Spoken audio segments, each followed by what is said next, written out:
നിങ്ങൾക്കറിയാമോ നമ്മൾ ഇന്നുപയോഗിക്കുന്ന വേ പ്രോട്ടീൻ എങ്ങനെയാണ് ഉണ്ടാക്കുന്നതെന്ന്?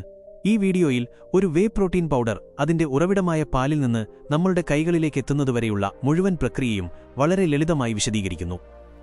പ്രധാന ഘട്ടങ്ങൾ: പാൽ ശേഖരണം. വേ പ്രോട്ടീൻ നിർമ്മാണത്തിന്റെ ആദ്യപടി പാൽ ശേഖരണമാണ്. പാൽ ഉത്പാദനത്തിനായി പ്രത്യേകം വളർത്തുന്ന പശുക്കളിൽ നിന്ന് ശേഖരിക്കുന്ന പാൽക്കൂറ്റൻ ടാങ്കർ ലോറികളിൽ ഫാക്ടറികളിലേക്ക് എത്തിക്കുന്നു.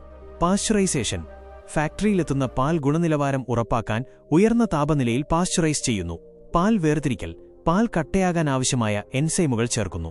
ഇതിലൂടെ പാൽ കട്ടിയുള്ള ഭാഗമായ കേടായും ദ്രാവക ഭാഗമായ വേയായും വേർതിരിയുന്നു. കേട് പിന്നീട് ചീസ് ഉണ്ടാക്കാൻ ഉപയോഗിക്കുന്നു. പ്രോട്ടീൻ സാന്ദ്രീകരണം. വേർതിരിച്ചെടുത്ത ദ്രാവകരൂപത്തിലുള്ള വേ വീണ്ടും ശുദ്ധീകരിച്ച് പ്രോട്ടീൻ സാന്ദ്രീകരിക്കുന്നു. ഇതിനായി ഫിൽട്രേഷൻ പോലുള്ള ആധുനിക സാങ്കേതിക വിദ്യകൾ ഉപയോഗിക്കുന്നു. ഉണക്കൽ. സാന്ദ്രീകരിച്ച വേ സ്പ്രേ ഡ്രൈയിംഗ് പ്രക്രിയയിലൂടെ ഉണക്കി പൊടിയാക്കി മാറ്റുന്നു. മിക്സിംഗ്.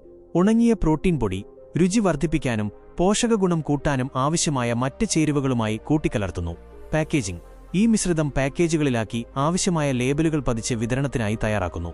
ഇവയെല്ലാം കൂടാതെ ഓരോ ഘട്ടത്തിലും ഉൽപ്പന്നത്തിന്റെ ഗുണനിലവാരം ഉറപ്പുവരുത്തുന്നതിനുള്ള പരിശോധനകളും വീഡിയോയിൽ വ്യക്തമായി കാണിക്കുന്നുണ്ട്.